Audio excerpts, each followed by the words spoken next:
It's a great pleasure to be here, and thank you very much to Professor Sundstrand for inviting me, and it's a great pleasure to be here. I apologize for my lack of Swedish. I think Upphandlingskonferensen is, I've learned those over 30 years of doing procurement law, but that's about the limit of my Swedish. I know what that means, so I know I'm in the right place. I'm amongst friends. So as has already been said, by day I deal with public procurement law and a bit of competition and state aid. By night, I teach at King's College London, both on the LLM course and on the distance learning course, which also leads to a master's. So I do have a sort of slightly different perspectives as to how our process works.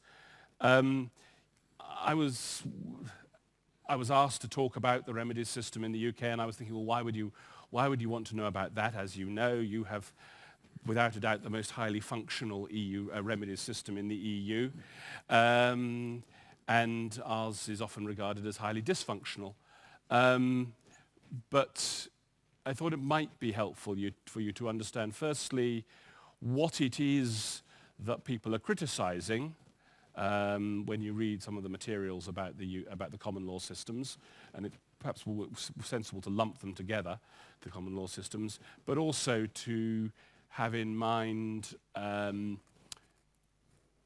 how it does work, but does work in a very common law sort of way, and it works in a way that is distinctively different in the different common law jurisdictions. So there are four distinct jurisdictions, and although the common law that's applicable is fairly similar between the Republic of Ireland, Northern Ireland, Scotland, and England, they work differently as much as anything because of the cultural differences in those countries. So there's a danger, or perhaps an advantage, that this talk can be more anthropology than law. So, history. One of the oddities, of course, about procurement law in the common law jurisdictions is that at the time of our accession, public procurement law didn't really exist. I mean, yes, strictly speaking, Directive 71/305 existed, so strictly speaking, there was a little bit of public procurement law in the acquis when we acceded, but no one noticed it. In Ireland, the implementation of that directive was a state secret until well into the 1990s. It was not treated as a serious part of the law. And so, unlike those states that acceded later, the states the original 6, public procurement was in one way or another a part of their institutional law. Certainly the French and Italian system and Belgian systems had public procurement law. And later acceding countries, of course, learnt about public procurement. It was when people went off and did their EU law course to learn about the acquis when you accede, public procurement was a chapter that people learnt about. There's something for us that's a bit sneaky about public procurement law. It was sort of put in under the radar. We never knew it was coming, and then we suddenly discovered that it sort of erupted without us ever actually debating it or asking whether we wanted it. It just became. And it doesn't fit very well in the common law system. It is obviously modelled on a legal tradition which is quite alien in many ways to the common law system, and certainly regarded by many English judges as rather alien. On the whole, our systems don't work very well with formal rules-based systems. Whenever we've tried to put in place formal rules-based systems in almost anything, for example, in our old competition law, it's not worked well. We work much better with a law which is just a set of principles which everyone works up and understands. We'd do better if our procurement law, I think, was just Article 18 in the current Public Sector Directive. If we see a whole load of rules, we just see, well, if the rule doesn't make sense, it can't really be a rule. We'll just work around it, or we'll ignore it, or we'll find a way to deal with it. The core cultural issue in remedies is, of course, and people talk a lot about there not being very many cases, and I'll come back to deal with that in due course. The core cultural issue in England particularly, of course, is that you mustn't embarrass anyone. Absolute thing, as you know, in English anthropology, the worst thing you can do is ever embarrass your interlocutor.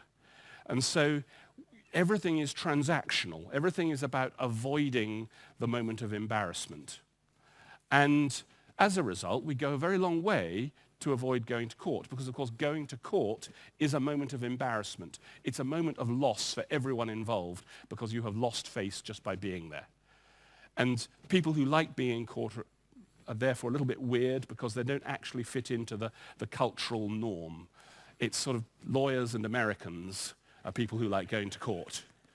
And everyone else is, those are the sorts of people who don't know how to queue for buses. And it is relevant. So, but to say that the system doesn't work, I mean, it would be, which some people will say, is clearly an exaggerated proposition. We have, in the last 12 months, have had some really big cases. We have had a case which is well documented in which our nuclear decommissioning authority has had to pay out over £110 million in damages for a series of rather technical breaches of public procurement law. We have had a number of very high-profile cases concerning HS2, which is the new railway line heading up the west side. So again, there were all sorts of rather shady arrangements being put in place about the way in which the management of HS2 was being run. Those, in fact, which would never have come to light were it not for the fact that litigation was threatened to expose the fact that essentially one operator was managing to win the bid, was sort of revolving its management in and out on a secondment basis between the awarding authority and the winning bidder, and they were just managing to keep themselves going on this enormous piece of infrastructure going forward. Again, it was litigation that brought that forward. And there are now an increasingly large number of claims on a regular basis. It's hard to say. It is true that very, very few of them end up in judgments, and that's part of this embarrassment thing. We go to a considerable, we culturally go to considerable lengths to avoid actually, even when you're in court, reaching a judgment. If you can find a way out of getting a final determination, that's what we will do. So there are a very, very small number of judgments. Which obviously has a major impact on the development of our public procurement law because we don't have many decided cases. We have no judges who have ever done a public procurement case other than our Advocate General and judge in Luxembourg. They're the only judges in all of our amongst all of our judges who have any experience of public procurement law as practitioners. Amongst our appellate judges, only one. In both at all levels of appeals, only one has ever actually tried a public procurement case as a first instance judge. So the judicial system is completely devoid of any actual practical knowledge of how you run a challenge or how you decide a challenge. And boy, does it show. We've had two recent decisions of the Supreme Court where some very clever people, or people who at least, well, sorry, no, we mustn't be rude about judges. Some very clever people have said some very silly things because they frankly don't know what they're talking about. They simply, I mean, they don't, they're sort of coming up with a clever construct and that is it's a real problem because, of course, in other areas of the common law, the practitioners, the sort of the common law development is based on the premise that judges are barristers who did this for 20 or 30 years, and so when they come to decide cases, they actually are talking about things they have a little bit of knowledge about, and that feeds through into the system. That's simply not true in public procurement. So how many cases do we have? It is impossible to know because there's simply no way of gathering the data. We have no central register. There's no one place where you can start a claim. You could start a public procurement claim in as many, I haven't recently counted, but I think there's something like 200 different places you could start a procurement claim. And in many of those places, they wouldn't even know how, if you went and asked them, could you tell me how many procurement claims you've had this year, they wouldn't know how to gather the information. My guess, working backwards on the assumption that the chambers I work in probably sees about a quarter to a third of all the claims in England, and then extrapolating from colleagues in Northern Ireland, where I'm qualified, and Scotland, I would guess that we probably have in the sort of somewhere around 500-600 claims a year, probably. That's extrapolating for the whole of the 3 jurisdictions of the United Kingdom, and in the Republic of Ireland, they probably have another 50 or 60, maybe a bit more. So it's not a large category of claims. Because of these to some extent, because of the odd features of the regime and the lack of experience of the judges, we have some rather eccentric views or ill-thought-out views expressed in our law. A decision was taken in 1991 when the regime was first put into legislation to make the remedies as difficult as possible. And that was obviously an explicit government decision to put the remedies system in the High Court, to sort of raise the bar. This was not going to be something easy. There was no going to be easy entry point. And that has been made more difficult over the years because successive governments have started to use court fees as basically a means of tax gathering. And increasingly, court fees have become disproportionately high.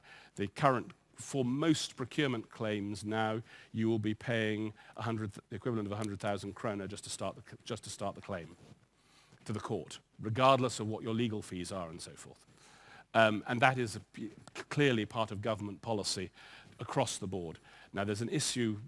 Many colleagues have at various times tried to think about how we might contrive a claim to get a determination that fee is unlawful in these cases.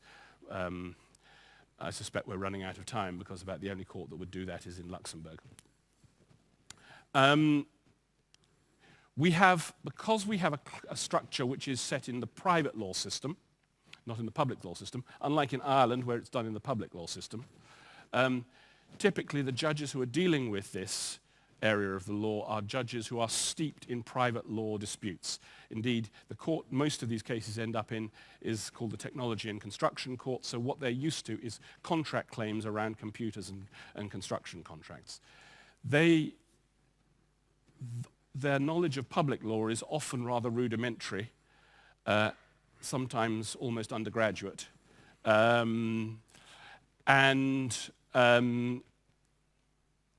So they will have a basic notion that judges should give due deference to the discretion of the decision maker, sort of basic common law notion of public law, but often will not have caught up with some of the more recent developments in the public law courts in the last 30 years since they took their degree in public law.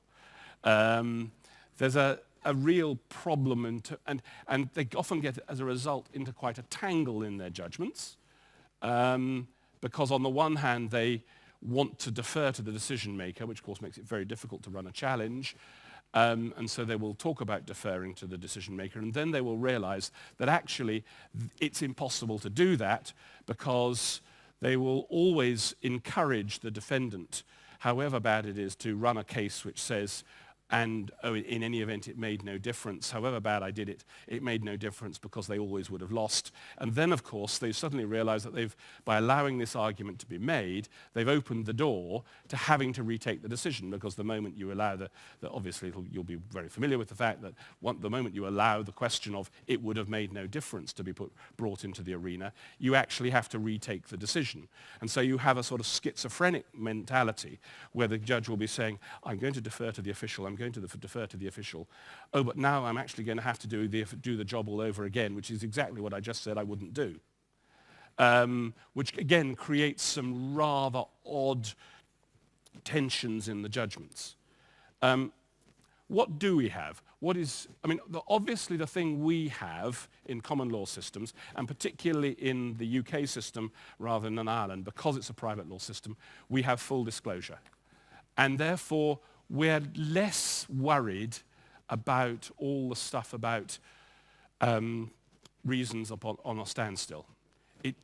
If you're in a litigious setting, it doesn't really matter very much what reasons you get in the standstill letter. You obviously need reasons to get started, but the reality is, if you're going to be in litigation, you're going to get the whole, not just the Article 84 file, you're going to get every filing cabinet. You're going to get every computer and access to every computer and every filing cabinet, anything to do with this procurement. So, in a sense, it doesn't matter so much that at the beginning you may not get a full explanation. In a way, you quite welcome the fact that the really juicy stuff is only going to come later, because that will enable you to apply tactical pressure by continually broadening the claim.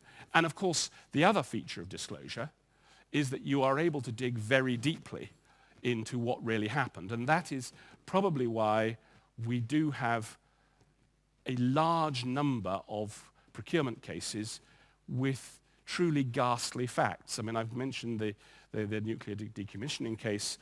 That once you got into the disclosure and discovered what had really happened, you just couldn't believe that anyone could have been so idiotic. And you would not have found that out just in terms of looking at an Article 84 file of, the official explanation, is it rational? They'd put forward the whole system had been contrived to put forward a perfectly rational, coherent explanation. It was how they got there that was so surprising. An area that has, if anyone's interested in selling stuff to the UK public sector or your utilities, that is often a point of concern, is the fact that it is said to be so difficult to get a contract suspended. And that's, as a general proposition, true, but again, a bit more colour needs to be put on that. If you read all the judgments, and a lot of the sort of the legal analysis will say that the English courts never, ever lift the suspension. And that's, as I say, true if you look at the reported judgments, with one or two exceptions. It's not actually true in fact, but let me just unpack firstly why we've got there. The reason why suspensions are very rarely lifted is because, again, see the point I've already made, the approach the courts take to deciding whether to lift the suspension is to apply an old House of Lords decision from the mid-60s, which is the general set of principles that we apply in the grant of any interim injunction in any commercial case. And that's a very well understood set of steps. And the key gateway, which is almost impossible to get past in procurement cases, is that because the common law is based on the notion that damages is the primary remedy, if the claimant has an adequate remedy in damages, it won't get an interim injunction in an injunction case. So that was the situation before the suspension, and that regime has simply been continued over in looking at whether or not the suspension should be retained. So the court's first task will be, the first question, well, actually it's the second question, but we don't need to worry about the first question. The second question the court will ask is, if I don't stop this contract from being awarded, if I let the procurement go forward, however bad it is, will the claimant have an adequate remedy in damages? And most of the judges, most of the time, will say yes. Now that's not always true, there are some important exceptions, but that's been the driver towards there being so few occasions when the suspension has been lifted. Now, I think that may start to change. There have been some judges, some appellate judges, who've started to say that really can't be right. It is genuinely rather difficult.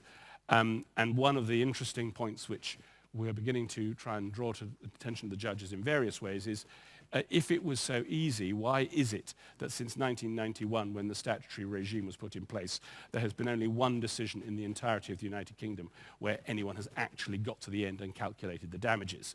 I've got one ongoing case in Northern Ireland where the judge, we succeeded on liability over a year ago. We've had two extended hearings on quantifying the damages since then, and we still haven't had the judgment.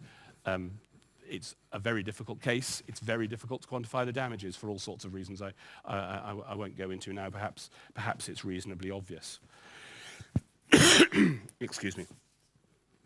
But the threat of damages is very real. The reason why all of this money gets paid out is because we have this strong cultural drive towards discussing, mediating, avoiding the situation. So what will happen is that in a very large number of cases, if you put in a complaint by way of letter, actually you will get a result.